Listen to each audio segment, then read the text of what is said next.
Welcome to The Explainer. Today we're getting into a really chilling short story. It's about a man who walks into a police station to confess to a murder, but there's a huge problem. The murder he's confessing to never actually happened.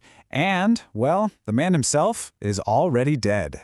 So, let's just jump right in with this incredible hook. Picture this. It's 9 o'clock at night in a Chicago police station. A man walks in, looking completely exhausted, and says this, right to the officer at the desk. Talk about a bombshell. He says his name is Ethan Brooks. And what's really strange is how calm he is. Almost too calm.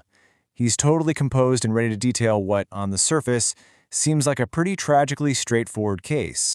And the thing is, his story is crystal clear. He's basically handing the police everything they need on a silver platter. He's got the victim, a solid motive, the time, the place. This is the kind of perfect confession that detectives dream about but almost never get in real life.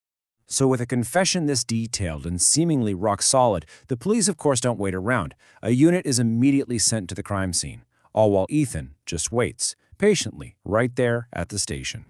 But this is where our simple, open and shut case starts to completely fall apart. A phone call comes in from the officers who've arrived at the scene, and suddenly the first major crack in Ethan's story appears. And here's the big problem. Ethan described this violent, heated struggle, but what the police find? A locked, empty apartment. It's totally undisturbed. There's no blood, no overturned furniture. There's literally zero physical evidence to back up anything he said.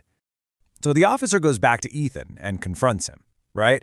Hey, the guys at the scene are saying something different. But Ethan, he doesn't even flinch. He just calmly shakes his head and insists his confession is the absolute truth. And that just makes everything even weirder.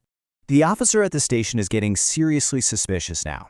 So he turns to the one piece of hard evidence he actually has, the official recording of Ethan's confession. He thinks, okay, I'll play this back. Maybe I can catch a lie, some kind of inconsistency in his voice. But what he hears is nothing. Absolutely nothing. The entire recording is dead silent. No trace of Ethan's voice, not even the officer's questions. It's like the conversation just never even happened.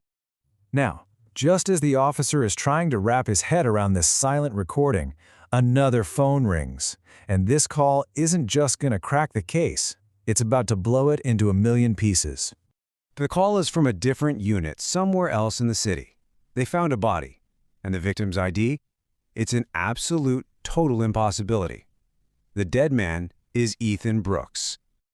Okay, this is the paradox at the heart of the story. The coroner's report puts the official time of death for Ethan Brooks at 8:30 p.m. So how in the world could a man who's been dead for 30 minutes walk into a police station and confess to murder? It makes no sense. As the officers are just reeling from this completely impossible news, they turn to look at the man sitting right there in front of them. But he's gone. The chair is empty. He has vanished from the room without making a single sound, and nobody saw him leave. So he's gone. Poof. But wait. Sitting on the table where he'd just been is one single object, the only physical evidence left behind that proves he was ever even there. It's a small, old-fashioned voice recorder with literally no other explanation for anything that's happening. The duty officer, probably with his hands shaking, picks it up and he presses play. And this time, there is a voice. It's Ethan's voice, no question, clear as day, coming right from that little recorder. But his first words just make everything even more confusing. I wasn't alone? What does that mean? And then a second voice comes out of the recorder. It's low, it's cold, it doesn't sound human, and it delivers the story's final, absolutely terrifying punchline, as if it's talking right to Ethan. So what are we left with here? This isn't a case file anymore. It's just a pile of paradoxes. A whole chain of events that has no logical, rational explanation whatsoever. Let's just quickly run through all the impossible facts again. A crime that didn't happen, a confession that was silent, a confessor who was already dead, a vanishing act from a locked room, and finally, a voice recorder with two voices from beyond the grave. And that leaves us with the one final haunting question.